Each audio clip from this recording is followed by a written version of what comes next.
I was going to sit there. Hang on a minute. You jumped up on there just as I was going to sit down. I nearly squashed you, you clown. Sorry, Milo, but my chair. Right, hello, welcome back. As you can see, I'm going to be doing Moon Crestor for the BBC Micro, Amstrad, Commodore 64, ZX Spectrum. Not necessarily in that order, although the BBC Micro version is going to go first. Where are you going? The reason I've chosen to do this one is I was looking at it the other day, and you can see I've given it a bit of a strange title other than just Moon Crestor Comparison. This apparently, according to the game's entry on the World of Spectrum, is the first officially licensed arcade conversion. And according to Ian Andrew, who I presume is of Incentive Software, who handled the home conversions, it cost them £1,000 to be able to get the license to make all these conversions. Now, a version also came out on the Dragon 32. Unfortunately, I don't know what that's like. I don't sadly have a Dragon 32 to be able to include that in the comparison. And sadly, it doesn't seem that there was an MSX version of the game that I can show you either. But I'm really interested in that because this is a game that I did sort of play a fair amount back in the day, but never on my Spectrum Plus 2. I only ever played it on the rubber key one, which died in 1986. So before today, I haven't played Moon Crestor for 33 years. That's my excuse for being really, really crap at it, as you're going to see. But yeah, because I mean, just looking through the games on the card for the BBC Micro, there were an awful lot of knockoff tributes to arcade games. There's umpteen different versions of Frogger, Pac-Man, Space Invaders, Galaxian, Centipede, and stuff like that. But Moon Crestor appears to be the very first officially licensed arcade conversion for the home computers back in the day. So that's why I'm going to sort of be looking at it. Now, as ever, please shout up with your memories, etc. of the game. You're not going to see fantastic gameplay. It's just a straightforward shoot 'em up game. You start with a single part of a ship. You've got to destroy 4 waves of enemies. Then you get the opportunity to dock with the second part of the ship, which gives you greater firepower. Then again and again until you get to the 3rd point of the ship. And you get extra life at 30,000 points. Like that's going to happen today. But Nichibutsu, I think it was, released the arcade game in 1980, so we're coming up to nearly 40 years old for Moon Crestor, so a big piece of gaming history then. Your thoughts and memories, please, of the arcade version. Now, again, this is just to generate discussion so that we can see what it's like, but I'm particularly interested if you can think of any earlier officially licensed arcade products, or whether or not this is actually, the claim is true, that this is the first of many that were to follow. Okay, always a nice thing to look at on the desk, a BBC Micro. Let's get into it. Okay, here we are, BBC Micro version of Moon Crestor up first. Now, like I said, Beeb owners, please shout up your memories of this. And if you know the arcade game, please let me know what your thoughts of the BBC Micro against that are. So let's define our keys. I'll have Q, W and space. Hold F and G. Yeah, they'll do. The reason I've gone for those slightly ropey looking keys is I'm having to bend either side of my phone, which I'm using as the camera here. And the Beeb is a huge beast, and if I try to use anything else, I can't do very well on it. So let's get the game going. So we want F0 or fire to start. Let's press F0. And here we go. Nice big chunky graphics there, which I've always liked about the BBC Micro. So we're on the first wave trying to destroy all these twits. Oh, and I died already. This could be a short-term section.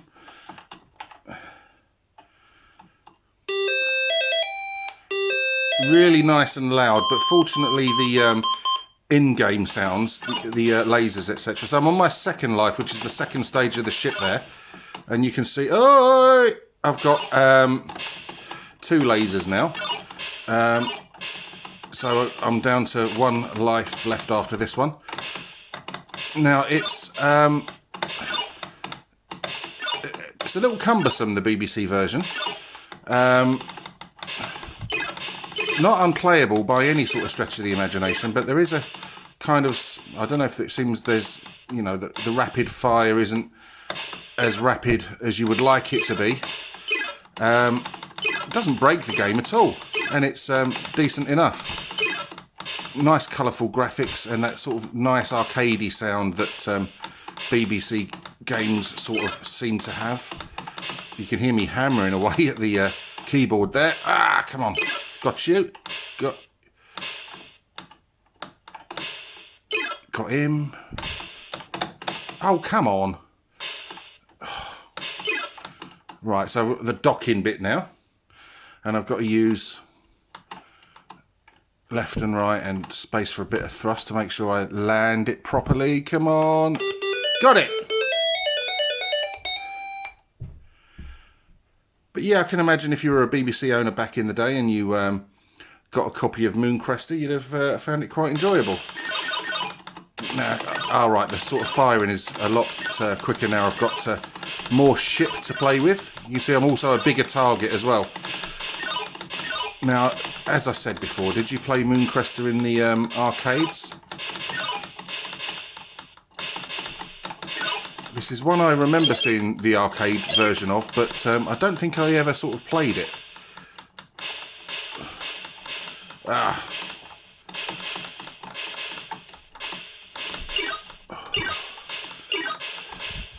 Oh dear. So yeah, it seems all right.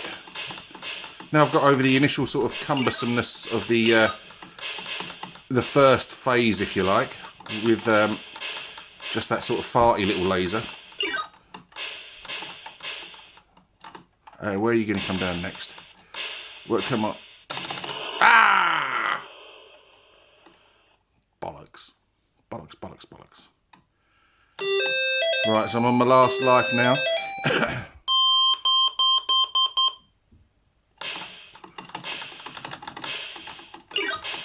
Oh, God.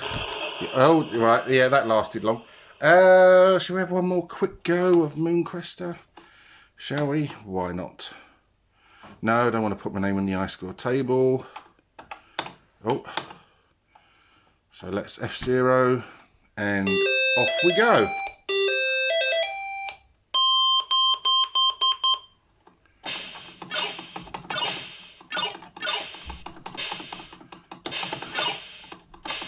Come on. Oh! Got you. Oh, you're going to come up behind me, aren't you? Yeah, that's not fair, is it? See, there's no sort of up and down movement. It's just sort of like left and right, which means occasionally you get things like that happen. So what do you think of it so far? Quite enjoying it.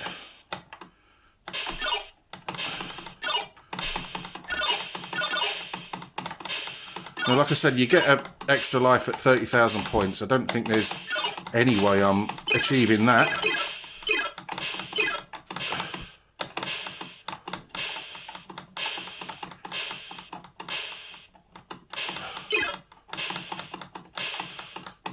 Oh, these things have got the reflexes of jaguars. Right. Come on, Bass. You can do it.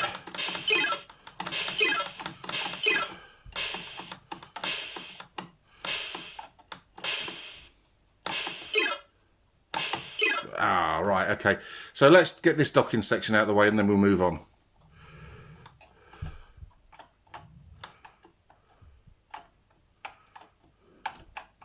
Oh! Whoops. A daisy. Bollocks. Yeah, alright, rub it in.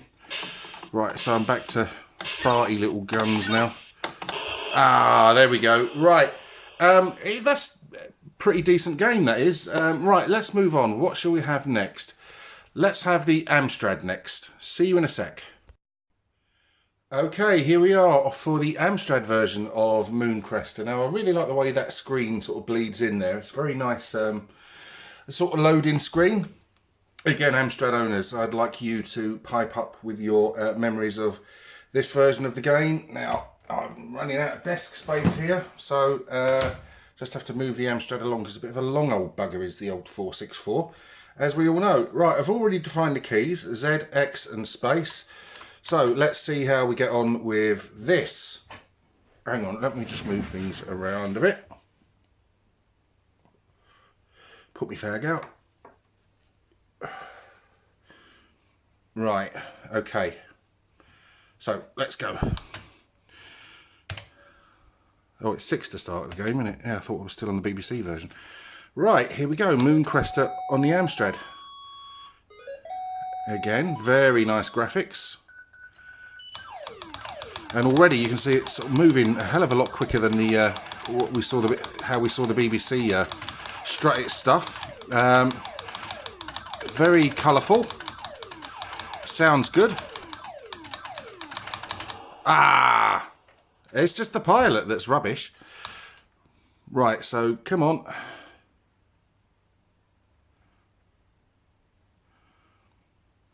And the keyboard controls seem quite a bit more responsive.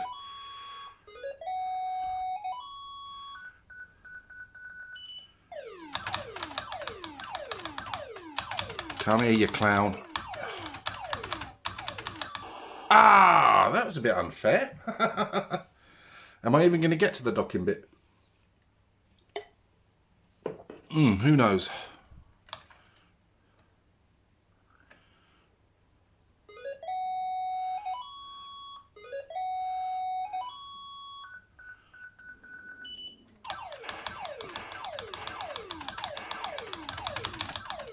Yeah, everything's significantly quicker than it was on the BBC. And like I said, it's a lot more responsive as well. And it's good fun. Nice arcadey sort of sounds as well. Oh, come on. Please dive into the path of my laser.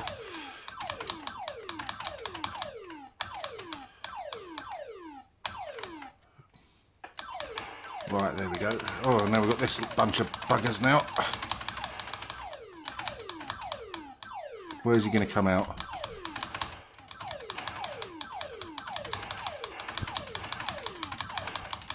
Ah!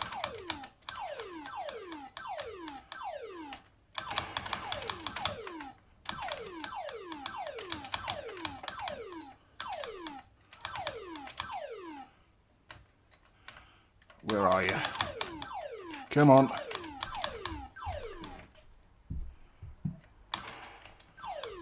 Oh, fuck it. I forgot about them.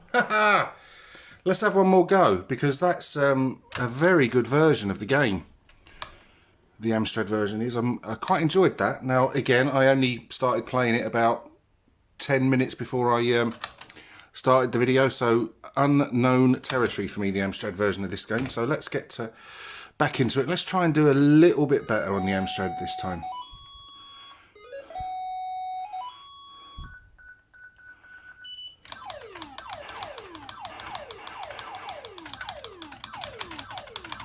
Ah, well that worked, didn't it? Oh! Yeah, it could definitely do with some sort of up and down movement as well as just left and right.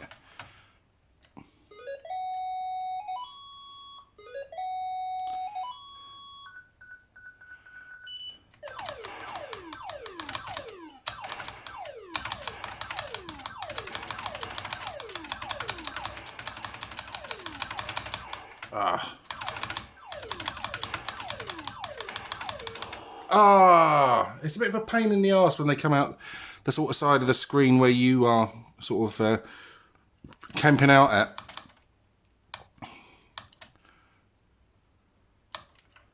Come on.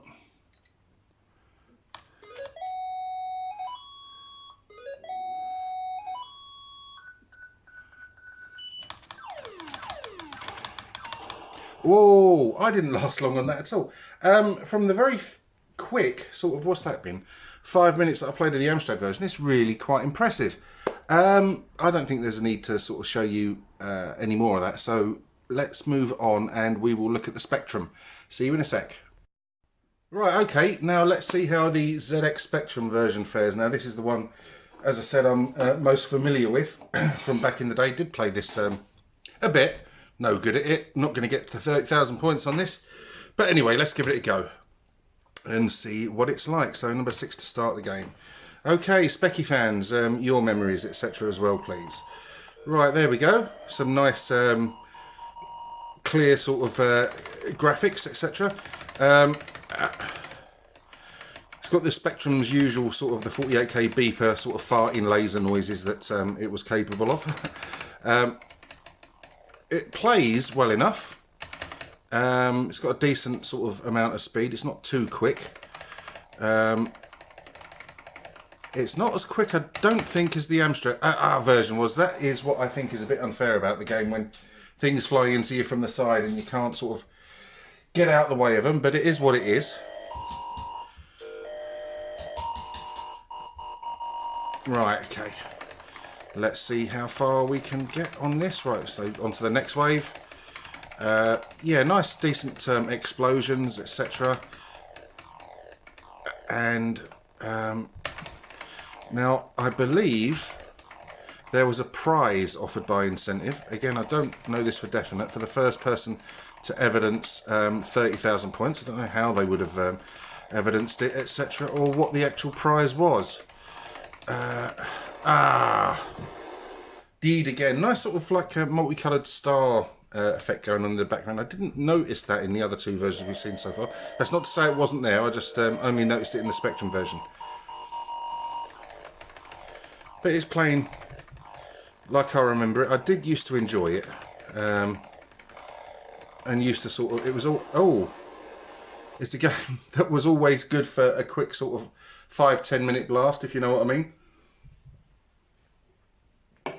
But let's try once or possibly twice more, just to see if I can get a little bit further into it.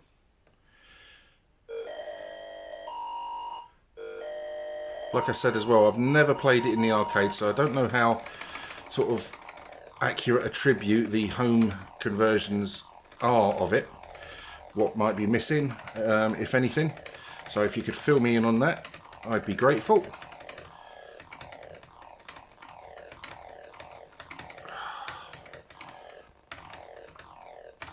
Oh dear. No, right, okay. Oh, I thought I had you there, you swine. Oh.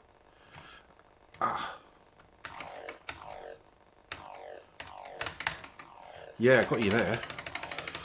I knew it was too good to last. But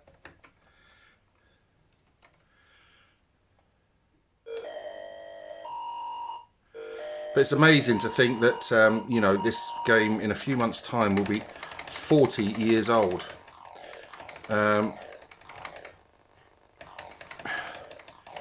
Just amazing to sort of think that. Oh, bollocks. Oh, well, never mind.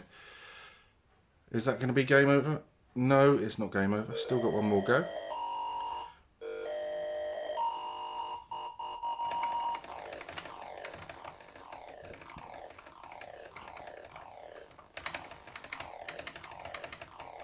Right, come on, next wave.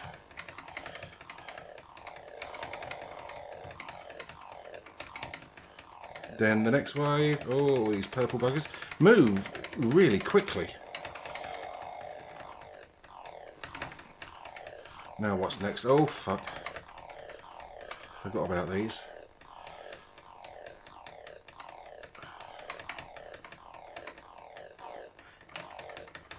Ah! I was never getting past them, was I?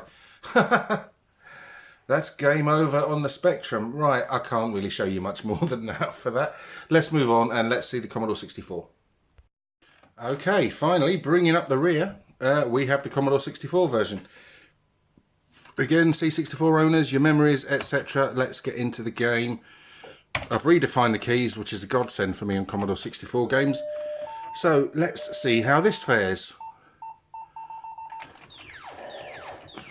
Now, the first thing I noticed was how good the sound is on this game, as you would sort of really expect from a Commodore 64 game. Really sort of much meatier explosion sort of sounds than particularly the sort of Spectrum version. And it's moving really well.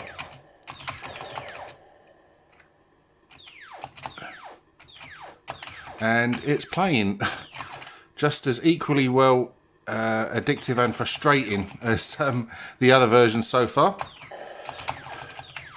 Let's see how I can do on this. Oh my god, I keep on getting caught out by that one. Ah, never mind. Right, come on.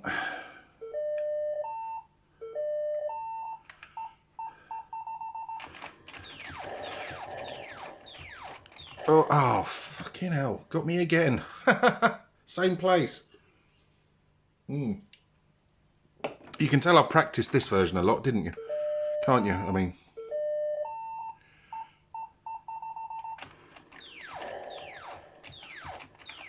Ah! Right, I'm going to have a couple more goes of that, just to get my eye in, if you know what I mean. Let's get back. Right, come on.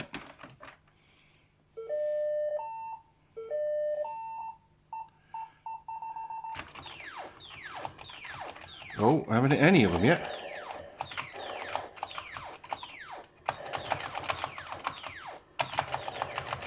Ah!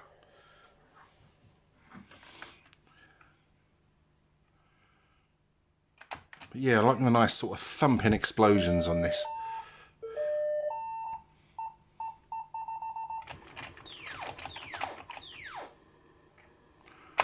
Got ya.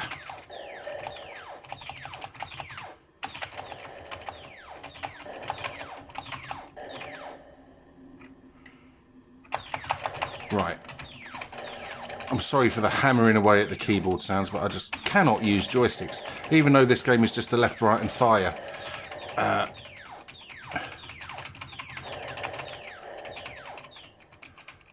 Right, so, oh, I'm at the docking bit. Let's try this.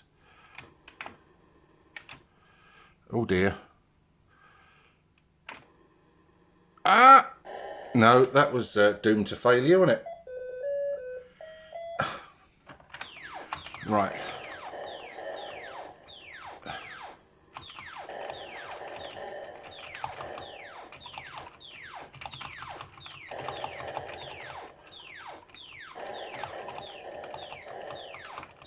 Jesus Christ, how quick do the rocks go in this one? That was faster than the speed of light. Bloody hell.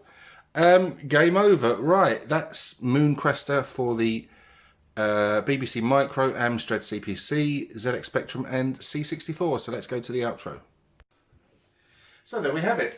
4 different versions of Moon Crestor from Incentive Software. Apparently the very first officially licensed home conversion of an arcade game. If you know of any more, like I say, I'm really interested to hear if there are any earlier ones. But there you go, it was just to show you the game. Now, like I said, I enjoyed that on the Spectrum back in the day without ever being any good at it, as you could see. And I've never played the other versions. All of them were quite playable. The BBC Micro version, as I said, was a bit cumbersome in the controls, etc. But it didn't sort of break the game. But the Amstrad and Commodore versions I was very impressed with. And the Spectrum version was just as much fun as I remember it as. That was it. It was just a quick conversation piece. Well, it wasn't quick. It's about 20 odd minutes. Just to sort of get the old memory juices flowing again. Please shout up with your recollections of the game, because that's what it's all about. Thanks ever so much for watching. If you like the video, please let me know. If you wish to subscribe, please do so. But if you do subscribe, please take the time to join in the conversation, because that's what it's all about. Thank you ever so much for watching. Take care and goodbye.